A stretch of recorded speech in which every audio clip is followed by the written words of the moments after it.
Alright guys, today's the second day. I just posted not too long ago the unboxing of Wonder Woman, and now I'm going to do a little video. It's the MMS 359/16 scale collectible figure from Hot Toys. We've waited a long time for this figure, so we're going to go through it a little bit more in detail today. Don't know if I'm going to go over all the accessories because I kind of showed that in the last video, but I'm definitely going to go over the figure herself, her posability, things that scared me at first that I'm not as scared about, things I don't like, things I do like, things that hopefully everyone will like, and we'll go from there. Alright guys, here she is.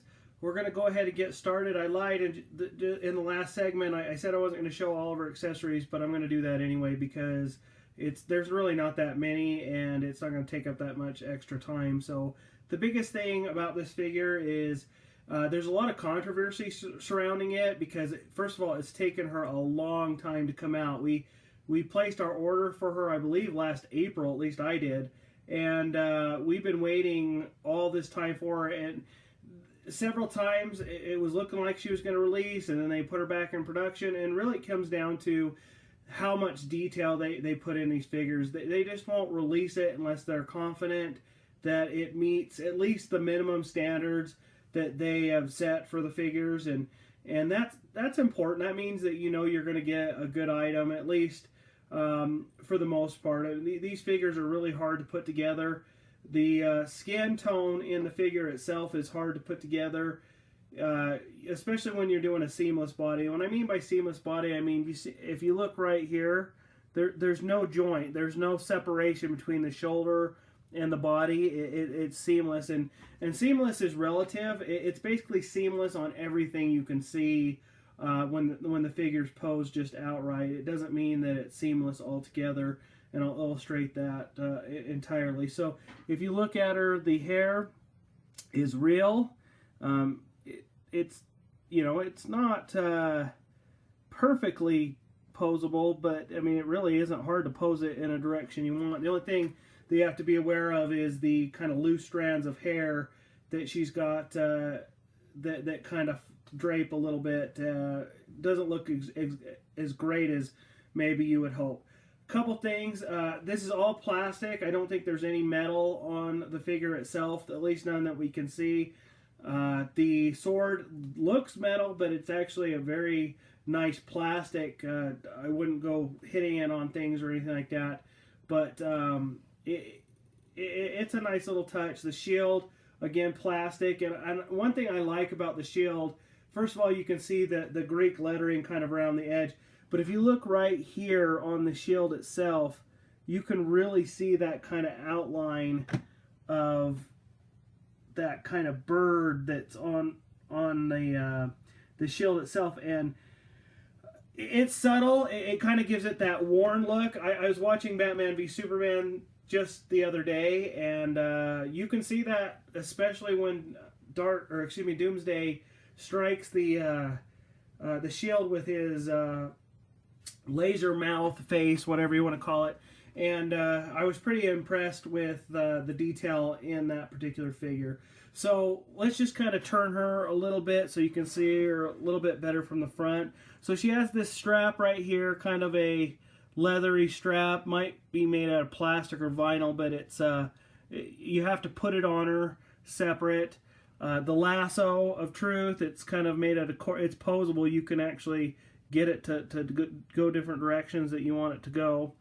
The sword, like I said, made out of plastic, but a lot of detail. Here, we'll turn that. In the sword itself, you can see that it's got just a lot of grooves, a little bit of patina on it, some nicks like it's been in battle, detail through the fullers, really great. There's a little bird there inside the handle, kind of a gold bronze look for the handle. The grip itself is bluish in color. It's pretty nice. The pommel, all that stuff is really good. So pretty good figure. The gauntlets, these are removable, so you don't even have to have her with those on there. I can't wait till I get the training version of her, but we also get these gauntlets to go with it. So I'm not going to pose her with these because I really feel like if I was going to pose her with these, she would have to do some kind of like deflection pose, or with her arms crossed.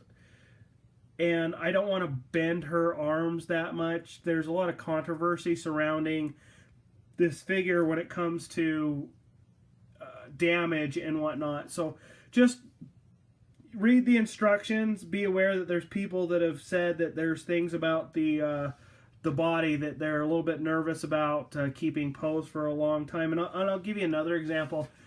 I was reposing my Man of Steel from Batman v Superman for this very video, and I had his knee bent on the costume, and when I straightened his leg out, the costume itself kind of bunched up by his knee, and it looked really funny.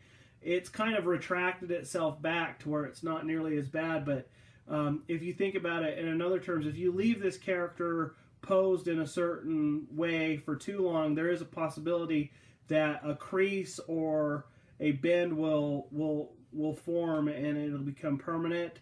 I don't know if that's true. I actually have her in the pose I want her in. I could probably work on a little bit more. I took the shot from when she was introduced to Batman and Superman right before they start attacking Doomsday, and she is in pretty much this pose. So she could probably squat a little bit more, but her knees are bent, separated a little bit, and then you have Batman and Superman on each side. And I'll show you guys that before I finish this video, just to kind of give you guys a heads up of what she'll look like posed with the other characters. But overall, great detail in the figure. I'm really excited about all the things that she comes with. Mostly just the detail, but she comes with all these extra hands. You can see there's a kind of an open palm. That was the one that was actually on her when I got her. I put the sword in her hand, and she's got this other one right here. Great detail. If I can get close enough that you can see, maybe not if it's not going to focus.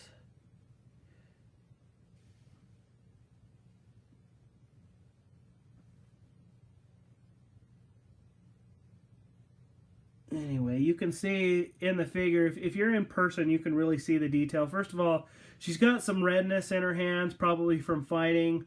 She's got, you can see her fingernails. There's some definite definition there.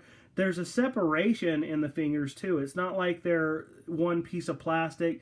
Sometimes that makes the figures look really cheap. Even on this side of the hand, you can see just all the detail, the grip and the hand, just the lines that a normal person would have from that. So she comes with that. She also comes with her hands in a fist. This would be great if you were going to pose her in that kind of arm crossed bar, blocking or deflecting bullets kind of look.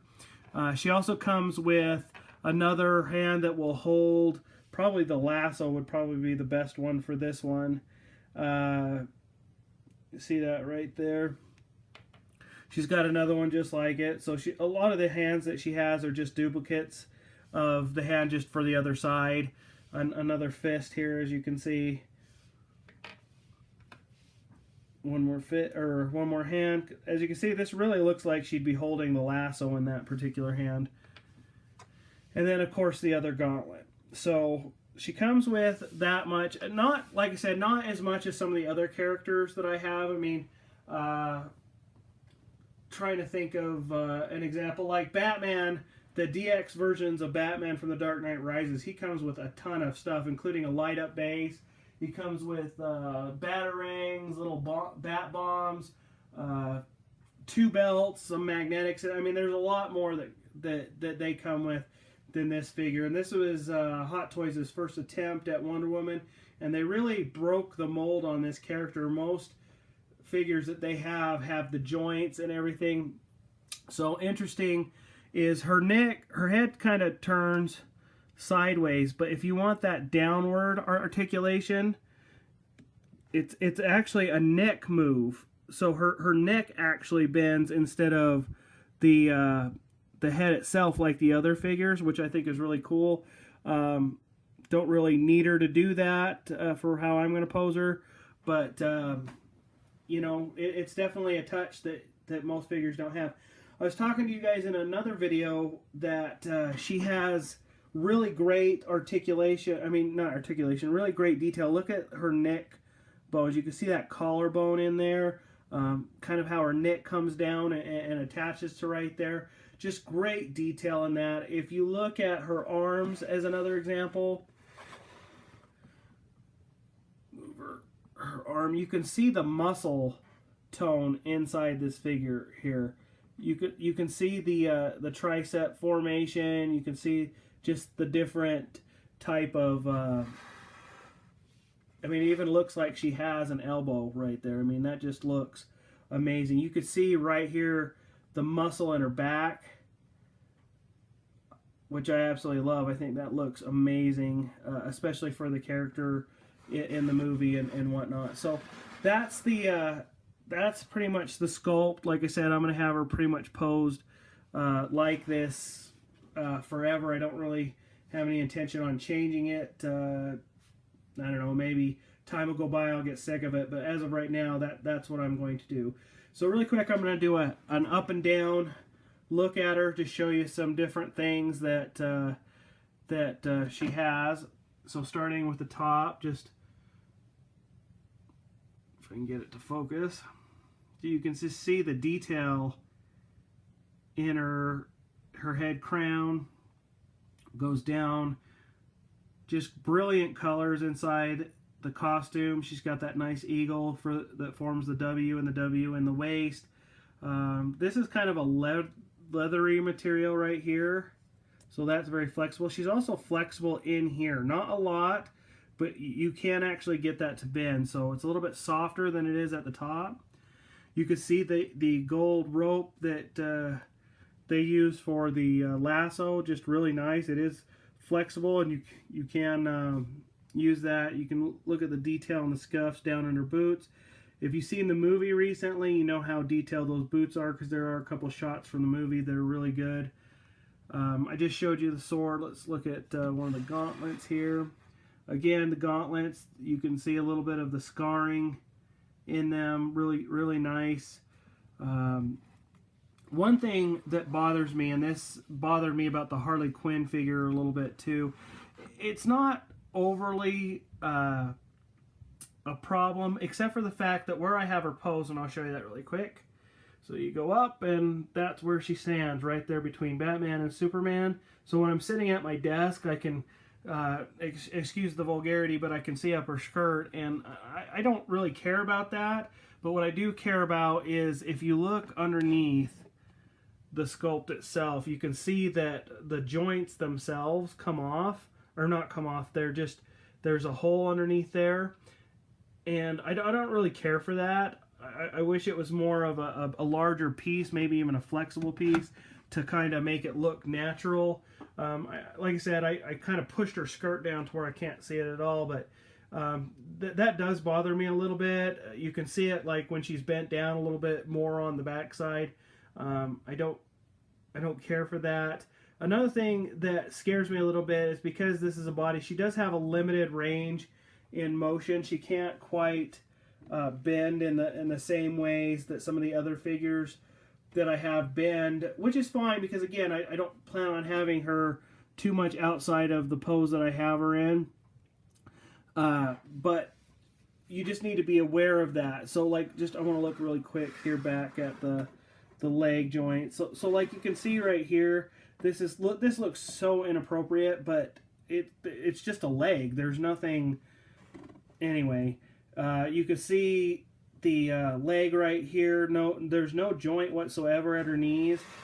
Just really, really nice. Like I said, the only thing a lot of people are having problems with, and I've seen this on every video that I've seen, so I might as well just join that club, is you can see the seam of the leg right here where they kind of molded that plastic. I would have liked to not see that, but ultimately I can't see it unless I'm looking at it, so it's not really going to hurt my feelings too much. So overall, like I said, that one backside shot kind of looks inappropriate. That might be a factor if you're going to buy it, especially if you're buying it for a younger collector. The truth is, I didn't buy this figure to be inappropriate with it. I bought this figure because the likeness to Gal Gadot, and I absolutely love the Batman v Superman movies. So having her pose next to Batman and Superman, I think is just amazing.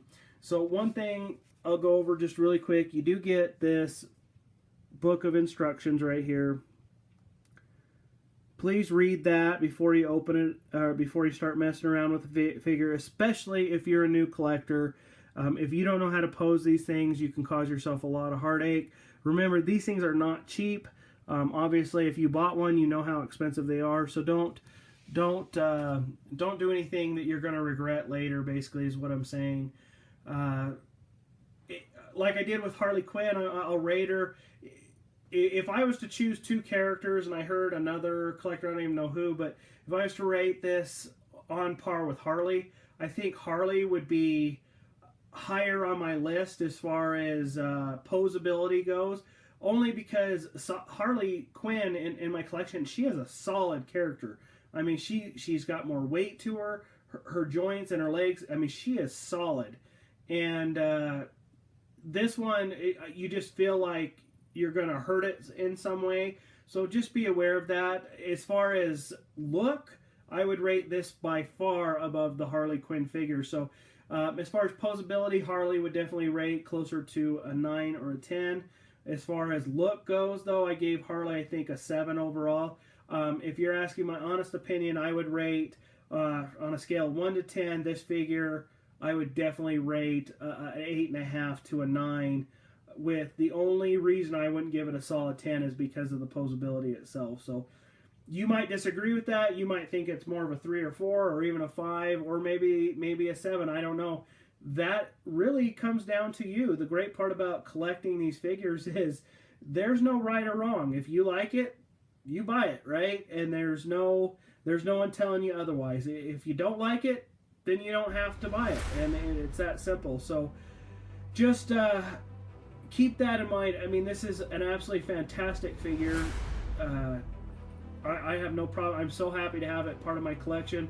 I'm going to bring Batman and Superman down next to her. I'm going to go get their boxes and put them next to her just so it doesn't look out of place where I don't really have a background outside of her box. But Batman v Superman Wonder Woman MMS 359 1/6 scale figure from Hot Toys. Alright guys, and there she is, posed with Superman and Batman from Batman v Superman, the MMS 359 Wonder Woman from Hot Toys. I hope you guys enjoyed this video today. Please like and comment below, share this video, and make sure you subscribe to my channel. You go a long way to help me out. I really do appreciate it. I hope these videos are getting better. I'm learning more and more as I go, but as of right now, this is our video, and you guys have a fantastic day.